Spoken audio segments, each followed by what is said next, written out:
We are now apparently first, so we are starting a new month, which is always good. Hopefully, the technology will be with us this month.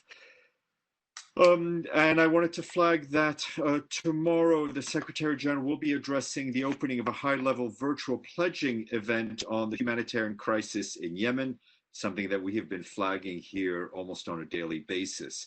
That event is co-hosted by the United Nations and the Kingdom of Saudi Arabia. It will start at 9 a.m. New York time, and I think you'll be able to watch it on the UN Web TV platform. 24 million people, that's 80% of the population in Yemen, need aid and protection. The humanitarian operations assist more than 10 million people every month. However, without additional funding, life-saving programs will soon be forced to reduce or even close in what is the world's largest humanitarian crisis. A press conference will follow the event at 1:10 p.m. New York time. Media questions should be submitted in advance and up to 2 hours before the closing of the event on WhatsApp or by email to our OCHA media colleagues. If you want those numbers, please reach out to us. Turning to Libya, Yaqub El-Hilo, the humanitarian coordinator for Libya, said over the weekend that he was shocked by the horrific reports about Wednesday's shooting at a smuggling warehouse in Mesda, killing 30 migrants and injuring 11 others. He said that authorities with influence on the ground in the area where this incident took place have the responsibility to ensure that human smugglers and traffickers are not allowed to continue their inhuman and degrading acts. Such heinous and merciless crimes against helpless individuals should be investigated immediately, and those responsible have to be brought to justice. And on Burundi, I wanted to say that the Secretary General notes that the relative calm that characterized the election day continues to prevail in Burundi. He reiterates his call to all parties to ensure that their words and actions promote peace and harmony among all Burundians. The Secretary General emphasizes that any electoral dispute should be addressed through established legal and constitutional challenges under Burundi law. The Secretary General reiterates the support of the United Nations to the people and government of Burundi. And in a newly published paper issued by the Office of the UN Special Coordinator for the Middle East Peace Process, argues that the COVID-19 emergency underscores the inadequacy of the frameworks governing the economic and administrative relationships between Israel and Palestine. Nikolai Mladenov, the special coordinator, welcomed the recent Israeli-Palestinian cooperation to deal with the health crisis. But the special coordinator's office warns that if current trends continue, the achievements of Palestinian government over the last quarter century will fade, the peace and security situation will worsen, and a hardened and more extremist politics on both sides will inevitably result. Mr. Mladenov adds that, quote, all sides must do their part in the coming weeks and months in order to preserve the prospect of a negotiated two-state resolution to the conflict in line with relevant UN resolutions, international law, and bilateral agreements. Turning to Latin America and the Caribbean, our humanitarian colleagues tell us that nearly 938,000 cases and over 49,000 associated deaths were reported as of Saturday across the region relating to COVID. That surpasses Europe and the US in daily infections. According to the World Health Organization, the region is now the new epicenter of the pandemic. South America, where Brazil, Peru, Chile, and Ecuador have the most cases, have over 800,000 infected people and over 38,000 deaths. The United Nations has been supporting governments and civil society in the region through its different agencies, funds, and programs, including for the development of national response plans to the pandemic. In Venezuela, the UN and our partners have been providing assistance to more than 1 million people since mid-March, mostly in the areas of water, sanitation, and hygiene. In Colombia, over 750,000 people have been reached since the end of April, mainly with health response.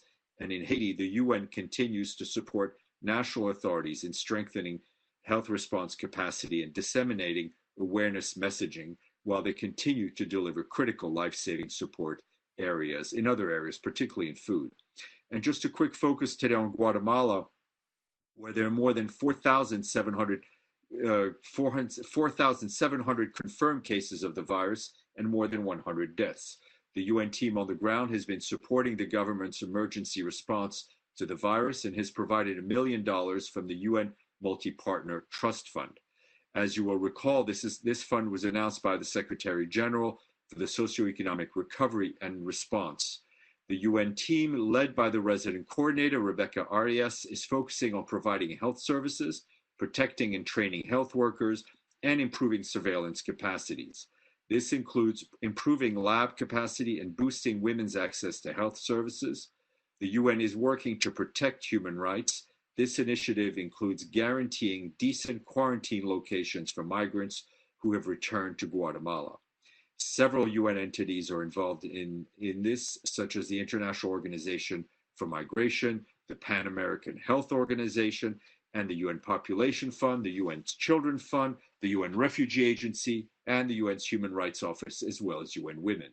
UN entities and our partners have donated an additional $600,000 for medical hygiene protection supplies, as well as training, shelters, communications campaign to prevent the spread of COVID-19. And I want to flag that in a joint video message released today, the executive director of UN Women from Zile and Blabo and Gubka, the Undersecretary General for Political and Peacebuilding Affairs, Rosemary DiCarlo, and the Undersecretary General for Peace Operations, Jean-Pierre Lacroix, made a call to ensure women are central to global ceasefire efforts. The three officials said the pandemic is a wake-up call to the world. The world is a wake-up call that the world cannot face without including women. In their message, they stress that women need to be fully engaged, and if so, we will emerge stronger from the crisis. The message is online and available in 8 languages. And a new survey released today by the World Health Organization shows that prevention and treatment services for non-communicable diseases have been severely disrupted since the COVID-19 pandemic began. The survey, which was completed by 155 countries during a 3-week period in May, confirmed that the impact is global, but that low-income countries are the ones being affected the most. WHO warns that the situation is of significant concern because people living with communicable diseases are at higher risk of severe COVID-19 related illness and death. WHO said the record number of countries are now monitoring and reporting on antibiotic resistance. WHO warned that the data they provided reveals that a worrying number of bacterial infections are increasingly resistant to medicines at hand to treat them. WHO is concerned that the trend will further be fueled by the inappropriate use of antibiotics during the COVID-19 pandemic. Evidence shows that only a small proportion of patients with the virus need antibiotics to treat subsequent bacterial infections. WHO has issued guidance not to provide antibiotic therapy or prophylaxis to patients with mild COVID-19 or to patients with suspected confirmed moderate COVID-19 illnesses unless there's a clinical indication to do so. And a new Ebola outbreak has been identified in the Democratic Republic of the Congo. This time, the virus is impacting people in the country's west, in Equateur province. The Congolese Health Ministry has identified 6 cases, including 4 people who have died. On Twitter today, the head of WHO, Dr. Tedros, said the agency already has staff in the main city in Equateur, in Mbandaka, which is the town impacted. They are supporting the response to the new Ebola outbreak. And this is happening, as you know, as the DRC is in the final phases of battling the virus in the country's east. Dr. Tedros added, this is a reminder that COVID-19 is not the only health threat that people face. And WHO is continuing to monitor and respond to many health emergencies, he said. And the UN Development Coordination Office tells us today that we have 3 new resident coordinators to welcome. They are to be posted in Ghana, Guinea, and the Philippines. The appointments follow confirmations from their respective governments. Charles Abani of Nigeria will serve as the resident coordinator in Ghana. Vincent Martin of France will serve in Guinea. and Gustavo Gonzalez of Argentina will be the new resident coordinator in the Philippines. Unfortunately, as you can imagine, given the new travel restrictions, our new colleagues are working remotely until they're able to physically join their respective duty stations. As you know, resident coordinators lead the UN development work in our UN family on the ground, which is fundamental to support countries in this decade of action to achieve the Sustainable Development Goals. They're also mobilizing resources to support the responses to the COVID-19 pandemic, and we're also proud to announce that we remain with full gender parity among our resident coordinators serving 162 countries and territories. And lastly, this afternoon at 3:30 p.m., there will be a virtual press briefing by Ambassador Nicolas de Rivière, permanent representative of the Republic of France to these United Nations and president of the Security Council for the month of June. He will be joined by Ambassador Christoph Huchsen, the permanent representative of Germany to the UN and president of the Security Council for the month of July. The ambassadors will brief you on the Council's programs of work for June and July. On that note, let's see who wants to ask a question. Let's see if I can make this system work at this point. Bear with me 2 seconds. Let's see who's in the chat. Let's see if this, okay, I'm not getting any, oh, may I ask a question? James Reinhold, yes, you may ask a question, James. Okay, let's see this. Can you hear me? Perfectly. Oh, great stuff. Question is, should social media companies be able to vet the public statements made by leaders of your member states?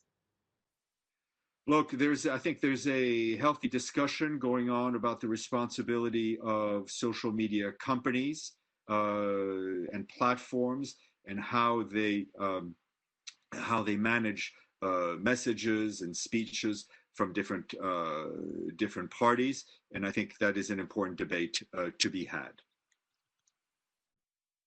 All right. Let's go to Edie. I don't see her, but I'm sure she has a question. I was just trying to say that I did have a question. Okay, and then I'll go to Maria, who does have a question. So go ahead. Thank you, Steph. Does the Secretary General have any comment on the protests, some of them violent, in the United States in the past 6 days in response to the death of George Floyd? Sure. I think, you know, the situation we're seeing today, we've seen different parts of the world before, and the Secretary General's message has been consistent. One is that grievances must be heard, but they must be expressed in peaceful ways, and authorities must show restraint in responding to demonstrators. I think in the US, as in any other country in the world, diversity is a richness and not a threat. But the success of diverse societies in any country requires a massive investment in social cohesion. That means reducing inequalities, addressing possible areas of discrimination, strengthening social protection, providing opportunities for all. And these efforts, these investments need to mobilize national governments, they need to mobilize local authorities, the private sector, civil society, faith-based organization. In one word, society as a whole need to be mobilized. I think we've also seen over the last few days cases of police violence. And again, I would just restate what we have been saying in many other cases when we have seen police violence, is that, first of all, cases obviously need to be investigated. We've always said that police forces around the world need to have adequate human rights training. And there also needs to be an investment in social and psychological support for police so they can do their job properly in terms of protecting the communities. Maria. Hi, Steph. Maria, you raise your tiny hands here. Okay, I can see you.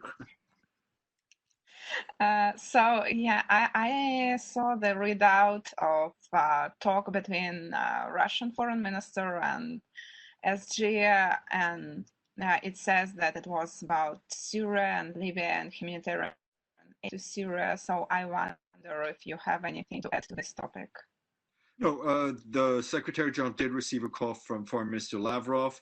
They discussed the situation on the ground in Syria, in Libya, and as well as the COVID-19 pandemic and the need for socioeconomic support for countries facing the pandemic. Sorry, can I follow up, please? Yes, you may. Talking about Libya, did SG mention the United Nations report on mercenaries in Libya, Russian mercenaries? I'm not going to go into the details of what the SG mentioned or didn't mention, but what I can tell you, separate from the call on Libya, is that we've seen intensification of fighting, as I just mentioned, which we're following with great concern. We saw the fighting over the weekend in southern Tripoli and around Tarhuna in the southwest of the capital. Deliveries of weaponry, military equipment, mercenaries to both parties from abroad have continued by air, by land, by sea, unabated. And that is a blatant violation of the UN's arms embargo. The fact that both sides are continuing to receive weapon and equipment from abroad. I think our particular concern, as we've been stating for quite a while, is the fate and the impact on civilians. We've seen a high number of civilians getting killed or injured as a result of shelling near or inside civilian areas, as well as mines, booby traps, all sorts of other improvised explosive devices. All of these make us, one more time, as if we needed to reiterate our call for an immediate cessation of hostilities and to reiterate the fact that we stand ready to resume the facilitation of intra-Libyan dialogue, including towards finalizing a ceasefire agreement within the framework of the 5+5 format. Okay. Abdel Hamid, I see you looking intensely, which leads me to think that you probably have a question, even though I think it's a tiny little hand. I put my name there on the list. Anyhow, thank you, Stéphane. On Saturday morning, the Israeli army, the Israeli security forces, murdered a disabled Palestinian in East Jerusalem. He's 32-year-old, and his name is Iyad Al-Hallaq, A-L-H-A-L-A-K, Al-Hallaq. Iyad Al-Hallaq was murdered on Saturday morning without any intimidation, and he was a disabled man with a severe case of autism. So why is that had not been mentioned in the statement of Mladinov or in a separate statement? Mr. Mladinov did issue language over the weekend on the killing of this unarmed young Palestinian man. He said it was a tragedy that should and could have been avoided, adding that the Israeli authorities should move swiftly to investigate, make sure such incidents are not allowed to happen. And he also sent his condolences to the family of Iyad Al-Hallaq. I wish this statement was read in your briefing. So, thank you. But it was said over the weekend. Thank you. Okay. For some reason, the chats are not working for me. Alan, you have a question. I'm starting to see it now. Alan? Yeah, thank you, Stéphane. I'm sorry I have a little issues with my camera. Oh, it's a great view, Alan. It's a great view. Appreciate it. Actually, I have a follow-up on the protests, United States protests. My colleague, Mikhail Turgiev, now is covering the clashes in Minneapolis, and the other days he was pepper sprayed actually right into his eyes by the police officer. After he presented himself, he had identified himself, he presented his press card. He followed all the demands by the police officer, but still he was pepper sprayed. So I just would like to ask you to give a particular assessment of this particular case, whether such a treatment to media corresponds to the democratic standards in the world, to the principles of mass media freedom, if you could, please. Thank you. So, Alan, I hope your colleague is recovering. I don't have the details of the particular incident, but obviously these cases all need to be investigated. I would also refer you to what the Secretary General himself said on Twitter over the weekend, and I quote from his tweet: "When journalists are attacked, societies are attacked. No democracy can function without press freedom, nor can any society be fair without journalists who investigate wrongdoing and speak truth to power." All right. Alan, any other questions? If just open your mic if you have a question, or send me a message on the chat. All right. Hearing none, we will conclude. Thank you all for being here, and apologies for the technical issues, and we shall see you tomorrow. Okay, take care.